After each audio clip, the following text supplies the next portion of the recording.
Emily Ashford learned the art of being invisible long before she understood how painful it was to live that way. For 7 years, she moved quietly through the halls of Thornhill Manor, unnoticed and unremembered, like a shadow that belonged to the walls themselves. Servants passed her without greeting. The family she served barely glanced at her face. Even her name seemed to fade the moment it was spoken. That autumn morning, with cold rain beating against the tall windows, Emily stood in the morning room polishing silver, unaware that before the day ended, her life would break open in a way she never imagined. The work was steady and familiar, cloth against metal, the dull shine becoming bright again. Emily found comfort in repetition. It allowed her thoughts to drift far from the grand house that was never truly her home.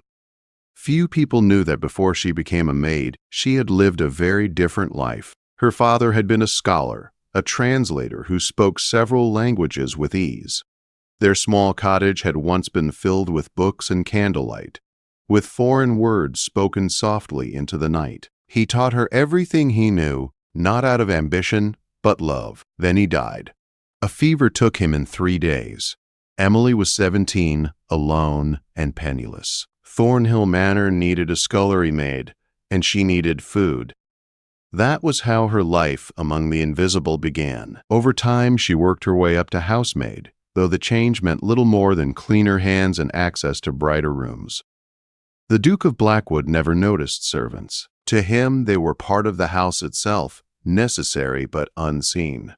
He was 38 that year, tall and severe, with dark hair always neatly kept and eyes that revealed nothing. He had inherited Thornhill at 21 and turned it into a place of strict order and cold efficiency. Emily had seen him smile only twice in 7 years. That morning, as she finished her work and moved toward the library, raised voices echoed through the entrance hall. Emily froze. The Duke did not allow shouting in his home. Instinct told her to walk away. A good servant knew when not to hear, but something in the sharp tension of the voices held her still. 3 men stood in the hall. The Duke faced them stiffly. Beside him was his solicitor, Mr. Thornby, pale and sweating. Across from them stood a stranger dressed in rich blue fabric with gold at the cuffs. He looked pleased, almost amused, and spoke rapidly in a smooth musical language Emily recognized at once. Italian. Her heart skipped. Her father's voice echoed in her memory, teaching her pronunciation by candlelight. The stranger gestured broadly, his tone confident. The Duke's face darkened with confusion and anger. Mr. Thornby looked helpless. The stranger suddenly switched to broken English. His words were rough and unclear. "No, translate here. You sign now or I take all tomorrow." Emily's breath caught. She understood enough Italian to know this was serious.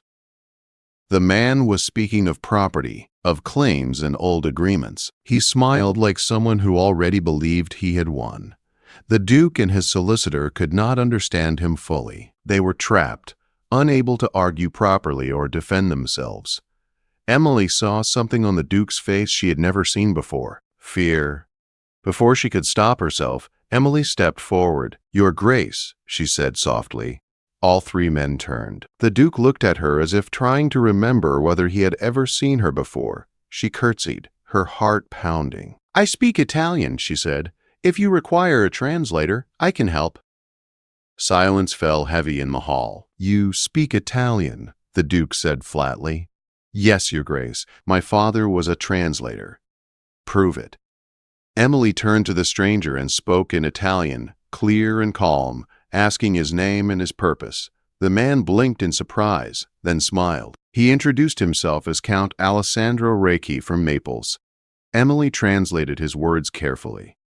"It's so..." The Count claimed ownership of Thornhill Manor, based on documents signed decades earlier by the Duke's grandfather. The color drained from the Duke's face. Emily continued translating as the Count explained. The manor had been used as payment for a gambling debt of £50,000. The deadline to repay had passed 3 months earlier. The Count produced a thick folder filled with papers and official seals. Mr. Thornby made a choking sound. The Count spoke again. Generous now. He would allow 1 week for review before taking possession. 1 week to lose everything. The Duke stood frozen. Then he turned to Emily, really looked at her for the first time. "You will come with me," he said. "You will translate every word of these documents."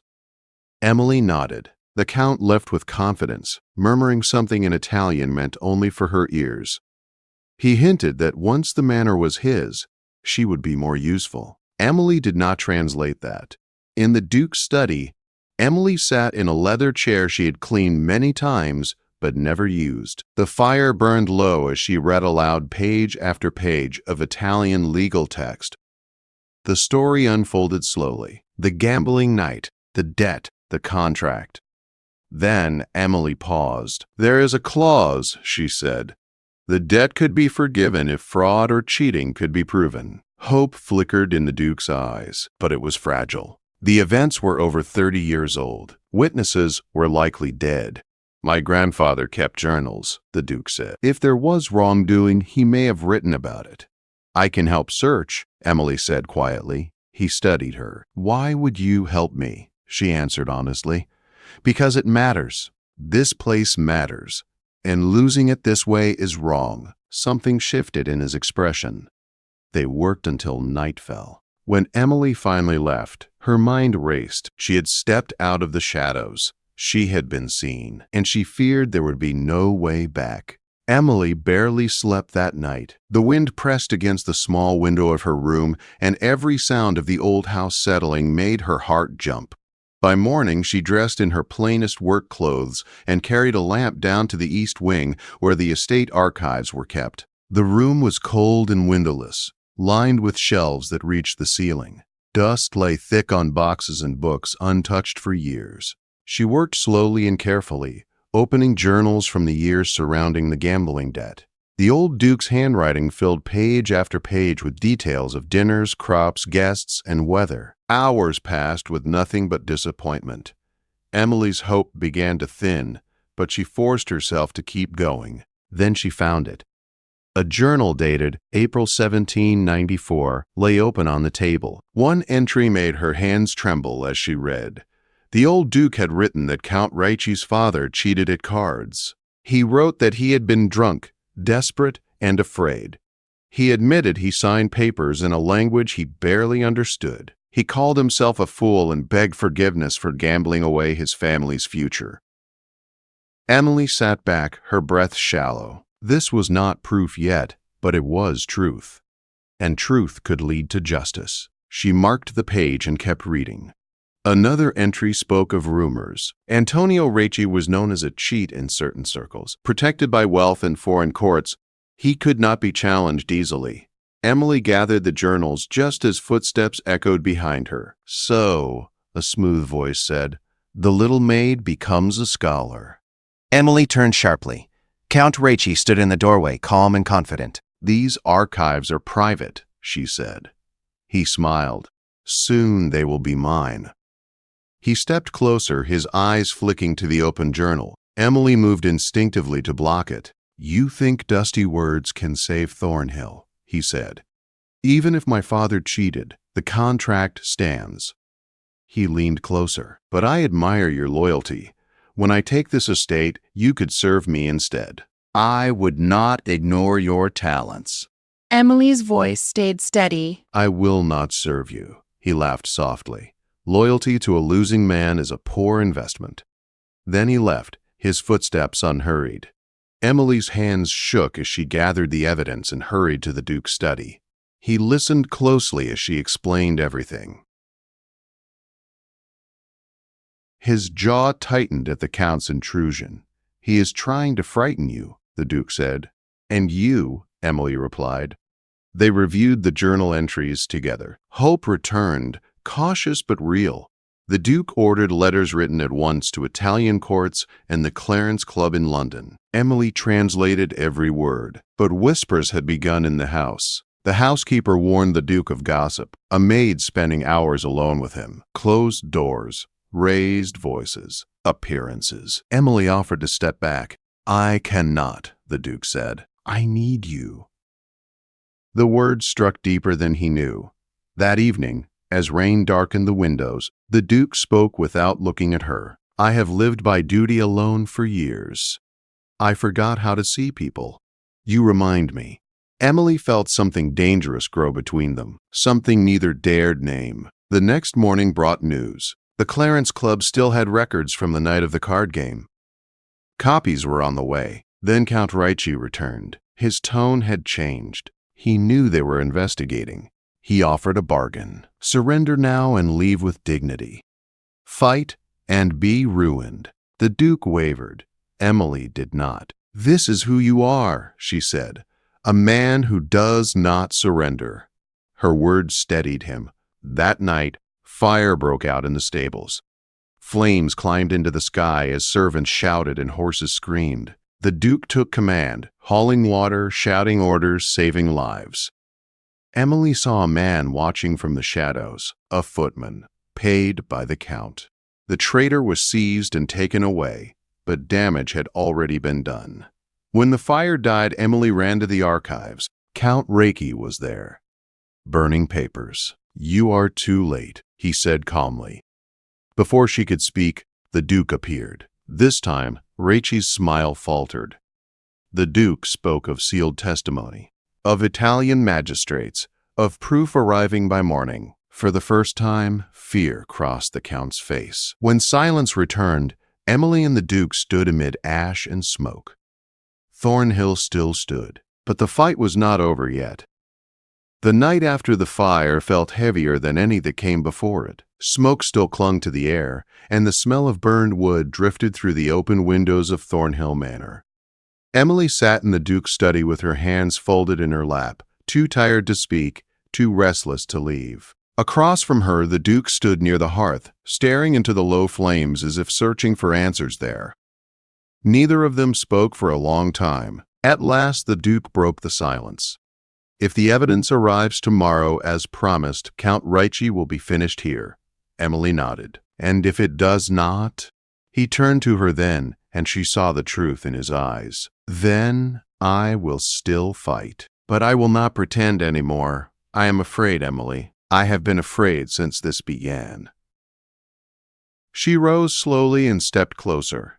You are allowed to be afraid. Courage does not mean the absence of fear. It means standing anyway. His gaze softened. You speak as if you have always known this. I learned it by surviving, she said simply, by being invisible and still enduring. Before he could reply, a knock came at the door. Mr. Piqua Thornby entered, breathless and pale, holding a sealed packet in his hands. Your Grace, it has arrived. The Duke took the packet, broke the seal, and unfolded the papers inside. Emily watched his face closely as he read. At first, his expression was tight and guarded. Then his eyes widened. Then slowly, relief washed over him like dawn after a long night. It is all here, he said quietly. The sealed testimony, signed statements. Records of bribes. Evidence that the contract was forced through fraud. Emily let out a breath she did not realize she had been holding. We have won, Mr. Thornby said, awe in his voice. The Duke looked at Emily. No, we have not lost. By midday, the authorities arrived. Count Raichi was summoned and presented with the evidence. His confidence crumbled under the weight of proof. His threats became protests. His protests turned to silence. By evening, he was gone. Thornhill Manor was safe. The house felt different the next morning, lighter, as if it had exhaled after holding its breath for years. Servants whispered in corners, but their voices carried relief instead of fear. Repairs began on the stables. Horses were moved to temporary shelter. Life resumed, careful but hopeful. Emily stood at the edge of the garden, watching workers move across the grounds. She should have felt triumph. Instead, uncertainty pressed in. The Duke found her there. It is over, he said. Yes, she replied. It is. He studied her face. You sound as if you believe something has ended. Something has, Emily said softly. This work, this closeness. You no longer need me. The words hung between them. I need you, he said at once. She shook her head. Not as you did before. I was useful, convenient, a solution to a problem. You were never just that, he said firmly. Emily turned to face him. Then what am I? He did not answer immediately. Instead, he said, "Do you remember the first time you spoke to me? In the entrance hall?" She nodded. "I was terrified. I was humiliated," he said. A duke unable to defend his own home. And then you stepped forward? A woman I had never truly seen. He took a breath. "That was my failing, not yours." Emily's voice trembled. "Our worlds are not the same. They do not have to be," he replied. Silence fell again, but this time it was different. Charged, fragile. "Emily," he said carefully, "I have spent my life believing duty required loneliness. That rank demanded distance. That feeling was weakness." He looked at her with unguarded honesty. "You proved me wrong." Her heart pounded. "Your Grace, do not," he said gently. "Not now." He reached for her hand but stopped just short, giving her time to step away. She did not. "I will not insult you by pretending this would be easy," he said. "The world will not accept it kindly. Society will judge us. My family will protest. Your life will change forever." Emily swallowed. "So will yours." "Yes," he said. "And I choose that." Her breath caught. "You choose scandal. I choose truth," he said. "I choose the woman who stood beside me when I had nothing but fear and stubborn hope." Tears filled her eyes. "I am afraid," she admitted. "So am I," he said. "But for the first time, I do not want to be brave alone." He finally took her hand.